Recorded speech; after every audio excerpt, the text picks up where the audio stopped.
Guys, അങ്ങനെ നിങ്ങൾക്ക് എല്ലാവർക്കും ബെർലിൻ വ്ളോഗിൻ്റെ ഫൈനൽ വ്ളോഗിലേക്ക് സ്വാഗതം. അങ്ങനെ ഞങ്ങൾ ബെർലിൻ്റെ ഇത് 3ാമത്തെ ദിവസമാട്ടോ. ഇന്ന് ഞങ്ങൾ രാവിലെ ഇറങ്ങി. ഇന്ന് ഇവിടുന്ന് ഒരു 1 മണി ആകുമ്പോഴത്തേക്കും ഞങ്ങൾ ഇവിടുന്ന് ബെർലിൻ സിറ്റിയിൽ ലീവ് ചെയ്ത് ഞങ്ങൾക്ക് എയർപോർട്ടിൽ പോകണം. അതുകൊണ്ട് കുറച്ച് നേരത്തെ തന്നെ ഞങ്ങൾ ഇറങ്ങി. ഇന്ന് നമ്മൾ കാണാൻ പോകുന്നത് ഇത് പാർലമെൻറ്റ് മന്ദിരം കേട്ടോ, നമ്മുടെ ബെർലിനിലെ ജർമ്മനിയിലെ തന്നെ. അതിന് റെയ്സ്റ്റാഗ് എന്ന് എന്താണ് അപ്പം അതറിയപ്പെടുന്നത്. അപ്പോൾ ഇത് ഞങ്ങൾ ബുക്ക് ചെയ്തിട്ടുണ്ട്. അപ്പം ഇത് കുറച്ച് നേരം കഴിഞ്ഞു വന്ന് കാണാമെന്ന് വിചാരിച്ചു. കാരണം 11:30ക്കാണ് ഞങ്ങൾക്ക് സ്ലോട്ട്. അതിൻ്റെ പിന്നിലൊരു കഥയുണ്ട് കേട്ടോ. നമുക്കത് കാണാൻ പറ്റിയോ പറ്റിയില്ലയോ എന്ന് നമുക്ക് ബാക്കി ഇനി വീഡിയോ മുന്നോട്ട് പോകുമ്പോൾ ഞാൻ പറയാം കേട്ടോ. അപ്പം 11:30 വരെ സമയമുള്ളതുകൊണ്ട് വേറെ ഒരു കാര്യം ഞങ്ങൾ മിസ്സാക്കി. എന്താണ്ട് ഈ വിക്ടറി കോളം എന്ന് പറഞ്ഞാൽ, അപ്പോൾ അത് കണ്ടിട്ട് വന്ന് ഇത് കാണാമെന്ന് വിചാരിച്ചു. ഞങ്ങൾ അങ്ങോട്ട് പോയി. അങ്ങനെ അങ്ങോട്ട് പോകുമ്പോൾ എന്താണ്ട് ഈ ഇത് കണ്ടില്ലേ, ഇത് നമ്മൾ ബിസ്മാർക്ക് എന്ന് പറഞ്ഞ ആളുടെ പ്രതിമയാട്ടോ. ബിസ്മാർക്ക് എന്ന് പറയുന്നത് ഈ ജർമ്മനിയുടെ ഏകീകരണത്തിന് വേണ്ടി പ്രവർത്തിച്ച ആളാട്ടോ ബിസ്മാർക്ക്. അപ്പം ഈ ജർമ്മനിയും 1864 ഒക്കെ ആ ടൈമിൽ ജർമ്മനിയും ഡെൻമാർക്കും ഒക്കെ തമ്മിൽ വേറെ കുറച്ച് രാജ്യങ്ങൾ തമ്മിൽ യുദ്ധം ഉണ്ടായിരുന്നു. ആ സമയത്ത് അതിന് വേണ്ടി പ്രവർത്തിച്ച ആളാണ് ബിസ്മാർക്ക് എന്ന് പറയുന്നത്. ഞാൻ ഒരു GK ക്വസ്റ്റ്യൻ പറഞ്ഞുതരാവേ. ഇന്ത്യൻ ബിസ്മാർക്ക് എന്ന് പറയുന്ന ആരാന്നറിയോ?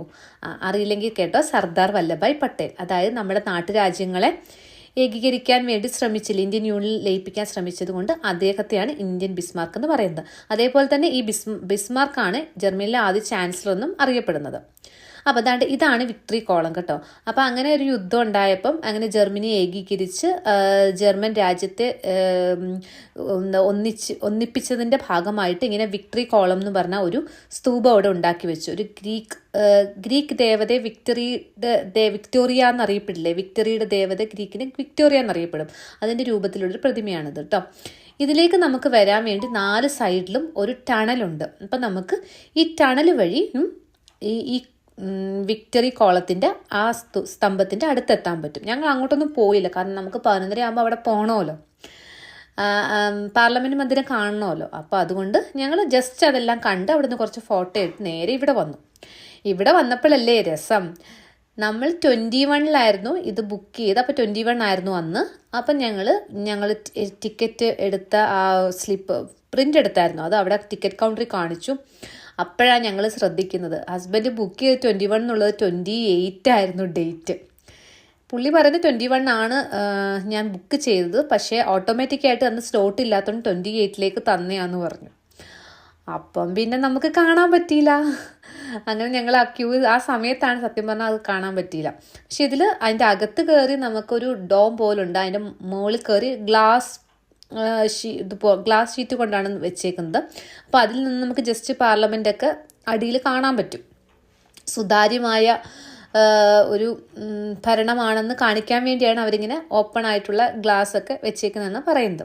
പിന്നെ ഞങ്ങൾ ആ വിഷമം തീർക്കാൻ എൻ്റെ ഫ്രണ്ടിൽ നിന്ന് കുറച്ച് ഫോട്ടോയൊക്കെ എടുത്തിട്ട് പിന്നെ അടുത്ത കുറച്ച് ചെറിയ ചെറിയ കാര്യങ്ങളോട് കാണാനുണ്ടെന്ന് പറഞ്ഞ് പിന്നെ ഞങ്ങൾ അങ്ങോട്ട് നീങ്ങി കേട്ടോ.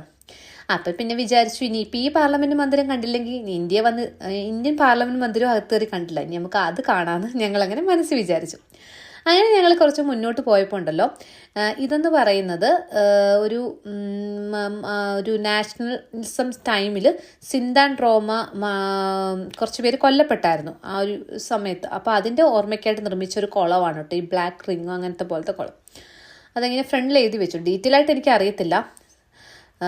അങ്ങനെ അതിൻ്റെ ഫ്രണ്ടിൽ എഴുതി വെച്ചിരുന്നത്. അപ്പോൾ പിന്നെ അത് ജസ്റ്റ് ആൾക്കാരൊക്കെ പോകുന്ന കണ്ടപ്പം ഇതിൻ്റെ അടുത്ത് തന്നെ ആയിരുന്നു. കുറച്ച് മുന്നോട്ട് നീങ്ങി അതിൻ്റെ അടുത്തും പോയി ഞങ്ങൾ കുറച്ച് ഫോട്ടോയൊക്കെ എടുത്തു. നല്ല പച്ചപ്പും അകത്ത് കുറച്ച് വെള്ളവും കുളവും നല്ല ഭംഗിയുണ്ടായിരുന്നു അത് കാണാൻ. കുറച്ച് പേര് സിന്താൻ റോമ ആൾക്കാർ ഏതോ നാഷണലിസം സമയത്ത് കുറച്ച് മർഡർ ചെയ്തപ്പെട്ടു. അതിൻ്റെ ഓർമ്മയ്ക്കായിട്ടെന്നാണ് അതിൻ്റെ ഫ്രണ്ടിൽ എഴുതി വെച്ചിരുന്നത്. പിന്നെ അത് കണ്ടിട്ട് ഞങ്ങൾ പിന്നെ ഇങ്ങനെ കുറച്ച് മുന്നോട്ടൊക്കെ പോയി.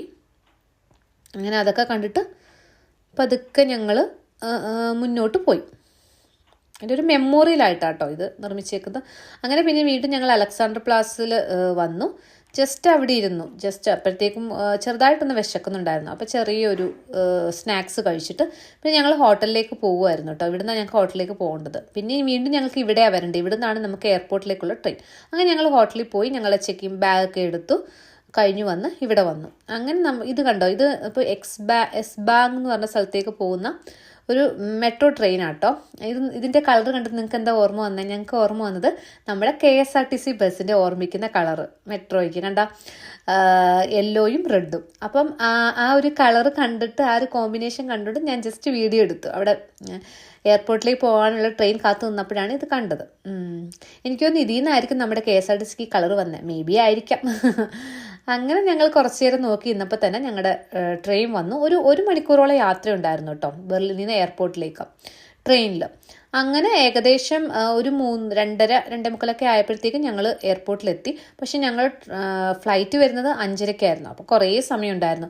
പിന്നെ ഒരു ചെറിയ ലഞ്ച് പോലെ കഴിച്ചു, കുറച്ച് വെജ് സാൻഡ്വിച്ചൊക്കെ കഴിച്ചിട്ട് പിന്നെ അവിടെ ഇവിടെയൊക്കെ അങ്ങോട്ടും ഇങ്ങോട്ടൊക്കെ നോക്കി നടന്നുമൊക്കെ സമയം കളഞ്ഞു. പിന്നെ അതിൻ്റെ പുറത്ത് കാഴ്ചകൾ കണ്ടു, പിന്നെ അകത്തെ കാഴ്ചകൾ കണ്ടു, പിന്നെ പതുക്കെ ഇരുന്നു. പിന്നെ ഒരു കിഡ്സ് കോർണറിന് കളിക്കുന്ന കളി സ്ഥലം ഉണ്ടായിരുന്നു. അപ്പോൾ അതുകൊണ്ട് അവനും ബോറടിച്ചില്ല.